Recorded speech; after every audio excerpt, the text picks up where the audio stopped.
not specific of Walayat Khan home or November 24-25 is a commonly repurposed in Afghani-Pakistan conflict narratives to amplify emotional impact।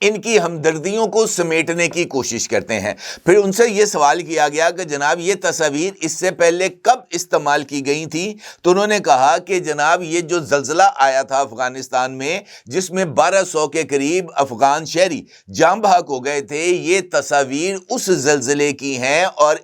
ان تصاویر کو social media plate form پر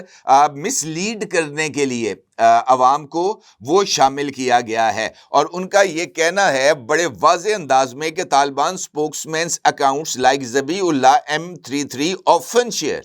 unverified اور recycled media during escalations، یعنی افغان حکومت کے ترجمان جو ہیں وہ اس سے پہلے بھی یہ جب پاکستان اور افغانستان کے درمیان معاملات بگڑے ہوئے تھے، اس وقت بھی انہوں نے اسی طرح کے جھوٹے پروپیگنڈے کا سہارا لیتے ہوئے پاکستان پر الزامات عائد کیے۔ اب اس صورتحال میں جس طرح میں نے آپ سے گزارش کی ہے کہ نئی چیزیں سامنے آتی ہیں، تو ایک جانب جب اس کارروائی کے حوالے سے پاکستان کے سیکیورٹی فورسز کے سورسز سے بات کی گئی، تو انہوں نے واضح طور پر اس بات کا اظہار کیا کہ جناب پاکستان نے کوئی کارروائی نہیں کی۔ پاکستان اگر کارروائی کرے گا تو ڈنکے کی چوٹ پر کرے گا، اور پاکستان جو کارروائیاں کرے گا اس کی ذمہ داری بھی قبول کرے گا۔ تو پھر یہ سوال اپنی جگہ پر اہمیت کا حامل ہے کہ جناب افغانستان کے اندر یہ جو کل رات کو مختلف مقامات پر حملے کیے گئے، یہ کس طرح حملے کیے گئے، کس نے یہ حملے کیے، اور ان حملوں کی ذمہ داری کس نے قبول کی ہے۔ ابتدائی اطلاعات کے مطابق کنڑ کے اندر جو واقعہ پیش آیا تھا، وہاں پر جس پر الزام پاکستان پر عائد کیا گیا ہے کہ جناب پاکستان ایئر فورس نے کنڑ میں یہ جو عبد الوہاب نام کی شخصیت ہیں، ان کے گھر کے اوپر اٹیک کیا۔ ان کے گھر کی تصویر آپ اس وقت اپنی سکرین پر بھی دیکھ سکتے ہیں، چھت جو ہے وہ حملے سے تباہ ہوئی نظر آ رہی ہے۔ اب یہ جو عبد الوہاب صاحب ہیں، یہ تحریک طالبان پاکستان یعنی TTP کے فائنینشیل سپورٹر ہیں، اور یہ افغانستان کے مرورہ ڈسٹرکٹ جو کہ کنڑ کا ایک ضلع ہے، وہاں پر یہ قیام پذیر ہیں۔ ان کے بارے میں یہ کہا جاتا ہے کہ اس کارروائی کے دوران عبد الوہاب جو ہیں وہ مارے جا چکے ہیں، لیکن اس کی ابھی تک تفصیلات سامنے نہیں آ سکیں۔ البتہ یہ بات بھی سامنے آئی ہے کہ اس وقت افغانستان میں 3 مختلف گروپس ہیں جو ایک دوسرے کے ساتھ جو ہیں وہ برسرے پیکار ہیں، اور خاص طور پر TTP اور افغان طالبان کے درمیان بھی اس وقت جو گروپ بندی ہے وہ موجود ہے۔ ایک گروپ ہے اس وقت افغانستان میں جو کہ سرگرم ہے، اور اس کا نام ہے جماعت الاحرار۔ جماعت الاحرار جو ہے وہ مختلف کارروائیوں میں ملوث بھی رہ چکا ہے، اور یہ جو کارروائی کی گئی ہے پکتیکا میں برمل ڈسٹرکٹ کے اندر، جس کے بارے میں یہ بات کا دعویٰ جناب ذبیح اللہ مجاہد کی طرف سے کیا گیا ہے کہ جناب یہ جو ولایت خان ہے، اس کے گھر پہ جو ہے وہ پاکستان کی طرف سے ایئر سٹرائک کی گئی ہے۔ تو اس حوالے سے افغانستان میں سے جو خبریں سامنے آ رہی ہیں، وہ یہ بات کی جا رہی ہے اس میں کہ یہاں پر جماعت الاحرار کا ایک لیڈر جس کا نام ہے عمر خالد خراسانی، یہ اسی رہائش گاہ پر رہتا تھا، اور یہ جو عمر خالد خراسانی ہے یہ 2022 میں مارا جا چکا تھا۔ یہ جو علاقہ ہے برمل کا، یہ سٹرونگ ہولڈ مانا جاتا ہے جماعت الاحرار کا، اور جماعت الاحرار کا جو تعلق ہے وہ بھی TTP کے ساتھ نظر آتا ہے۔ اور پھر یہ خبریں بھی سامنے آتی ہیں کہ جس جگہ پر کل رات کو برمل ضلع میں جو کارروائی ہوئی ہے، وہاں سے ایک جو کارروائی تھی اس کے نتیجے میں ایک حجرہ تباہ ہوا ہے اور ایک گاڑی کو نقصان پہنچا ہے۔ یہ وہاں کے مقامی لوگوں کا یہ کہنا ہے، اور اس بات کو تسلیم کیا گیا ہے افغان میڈیا کی طرف سے کہ یہ جماعت الاحرار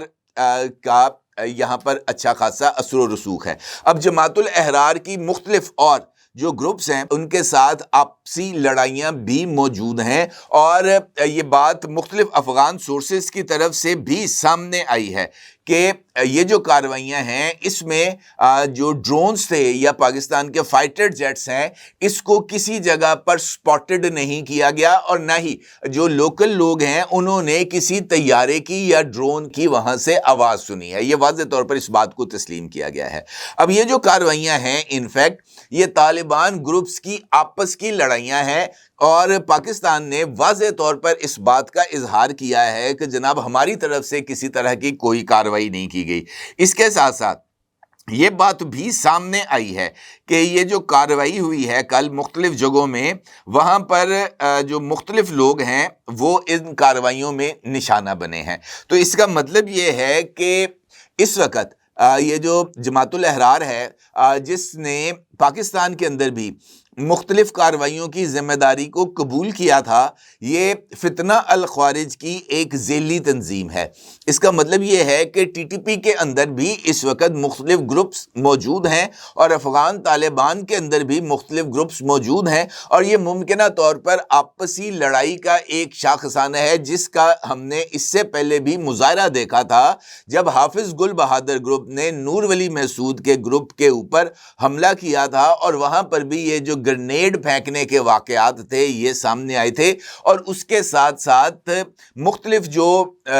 ہائی پروفائل لوگ تھے جو ٹیررسٹ تھے ان کے اوپر بھی گن شاٹس کے مختلف واقعات اور مختلف اس طرح کی چیزیں میڈیا پر رپورٹ ہوئی تھیں۔ تو اس ساری صورتحال میں ابھی تک کے یہ جو دعوے ہیں ان کا یہ ماننا ہے مختلف لوگوں کا کہ اس طرح کی کوئی صورتحال نہیں ہے۔ صبح کنڑ کے جو مقامی افراد ہیں انہوں نے بی بی سی پشتو کے ساتھ گفتگو کی ہے، اور بی بی سی پشتو کے ساتھ گفتگو کرتے ہوئے عینی شاہدین کا کہنا ہے کہ مراورہ، اسد عباس اور شلتان کے علاقوں میں بڑے دھماکوں کی آوازیں سنی گئی ہیں، اور ان کا یہ کہنا ہے کہ یہ دھماکے رات گئے سننے کو ملے ہیں، اور ان دھماکوں کے بارے میں جب بی بی سی پشتو نے عینی شاہدین سے پوچھا کہ کیا آپ نے ان دھماکوں سے پہلے کسی طرح کے جنگی جہازوں کے گزرنے کی آواز سنی ہے، تو عینی شاہدین نے یقین سے اس بات کا ذکر نہیں کیا کہ جناب ہم نے اس طرح کی آوازیں سنی ہیں۔ البتہ جو طالبان حکومت کے ترجمان ہیں انہوں نے اس سارے عمل کی جو ذمہ داری ہے وہ پاکستان پر عائد کرنے کی کوشش کی ہے۔ اب یہ جو صورتحال ڈیولپ ہو رہی ہے یہ میرے نزدیک اس وجہ سے بھی اہمیت کی حامل ہے کہ حالیہ دنوں میں افغانستان سے جو دہشت گردی کی کارروائیاں ہیں پاکستان کے اندر وہ بڑھتی چلی گئی ہیں۔ ابھی کل ہی ایف سی کے ہیڈ کوارٹر میں جو کہ پشاور میں تھا وہاں پر بھی ایک خودکش حملہ ہوا تھا، اور 3 خودکش حملہ آوروں نے ایف سی ہیڈ کوارٹر میں داخل ہو کر خود کو اڑایا تھا، جس میں سے 2 خودکش حملہ آور جو ہیں وہ اپنے آپ کو پھاڑنے میں کامیاب ہو گئے تھے، جبکہ تیسرے خودکش حملہ آور جو ہے اس کو سیکورٹی فورسز نے مار گرایا تھا۔ یہ جو 3 خودکش حملہ آور تھے F C headquarter Peshawar میں حملہ کرنے کے لیے جو آئے تھے ان کی بھی اب شناخت ہو گئی ہے، اور ہائیلی پلیسڈ سیکورٹی سورسز نے اس بات کا انکشاف کیا ہے کہ یہ جو تینوں لوگ تھے یہ افغان نیشنل تھے، یہ پاکستانی قبائلی نوجوان نہیں تھے، یہ افغان شہری تھے، اور یہ خصوصی طور پر ایف سی ہیڈ کوارٹر کو اڑانے کے لیے خودکش مشن کے اوپر پاکستان داخل ہوئے تھے، اور پاکستان داخل ہوتے ہوئے یہ چھپتے چھپاتے یہ پشاور پہنچنے میں کامیاب ہو گئے۔ اب نہ صرف اس حوالے سے جو کارروائیاں ہیں اس میں اضافہ کر دیا گیا ہے، بلکہ سیکورٹی فورسز نے ایک اور آپریشن کے اندر 22 خارجیوں کو مارنے کی تصدیق بھی کی ہے، اور آئی ایس پی آر نے افغان سرحد کے قریب 2 مختلف کارروائیوں کے اندر دہشت گردوں کے 2 ٹھکانوں کو فضائی حملوں سے تباہ کرنے کی تصدیق کی ہے۔ جو واقعات جو کارروائیاں پاکستان کرتا ہے پاکستان اس کی ذمہ داری بھی قبول کرتا ہے، اور یہ اس بات کا واضح ثبوت ہے کہ جو بھی کارروائیاں اس وقت افغانستان میں کی جا رہی ہیں یا ہو رہی ہیں ابھی فی الحال اس سے پاکستان کا کوئی تعلق نہیں۔ ممکنہ طور پر یہ کسی گریٹر گیم کے پلان کا حصہ ہو سکتا ہے تاکہ مشرقی محاذ اور مغربی محاذ دونوں کو ایک ساتھ گرم کیا جائے، اور ایسی صورتحال میں یہ جو کارروائی ہے یہ ملٹی فرنٹ وار کی بنیاد بن سکتی ہے، اور مجھے لگتا ہے کہ یہ جو گریٹر پلان ہے شاید یہ اسی کی طرف ایگزیکیوشن جو ہے وہ اب کی جا رہی ہے، اس طرح کی کارروائیوں کے الزامات پاکستان پر عائد کرتے ہوئے، اور پاکستان نے وضاحت کی ہے کہ جناب اس کارروائی سے ہمارا کوئی لینا دینا نہیں ہے، ہم جب بھی کارروائی کریں گے ڈنکے کی چوٹ کے اوپر کریں گے اور شہریوں کو نشانہ نہیں بنایا جائے گا، اور جو کارروائیاں ہم کریں گے اس کی ہم ذمہ داری بھی قبول کریں گے۔ اپنے اگر ضروری اظہار کیجیے گا۔ آپ کو بہت شکریہ۔ اللہ حافظ۔ کیا آپ ایک بزنس اونر ہیں اور چاہتے ہیں کہ آپ کا برانڈ زیادہ سے زیادہ لوگوں تک پہنچے؟ ہمارے پاس ہے آپ کے لیے ایک بہترین موقع۔ ہمارے یوٹیوب چینل پر روزانہ ہزاروں لوگ ویڈیوز دیکھتے ہیں۔ یہ وہی لوگ ہیں جو باخبر، باشعور اور فیصلہ کرنے والے ہیں۔ اب آپ اپنے بزنس کو براہ راست ہمارے یوٹیوب چینل پر پروموٹ کر سکتے ہیں۔ پروڈکٹ پلیسمنٹ اور اسپانسرڈ سیگمنٹس کے ذریعے آپ اپنے برانڈ کو لاکھوں پوٹینشیل کسٹمرز تک پہنچا سکتے ہیں۔ تو دیر کس بات کی؟ آج ہی اپنے بزنس کو نئے لیول پر لے جائیں۔ For more information, call us 9233 8122 280.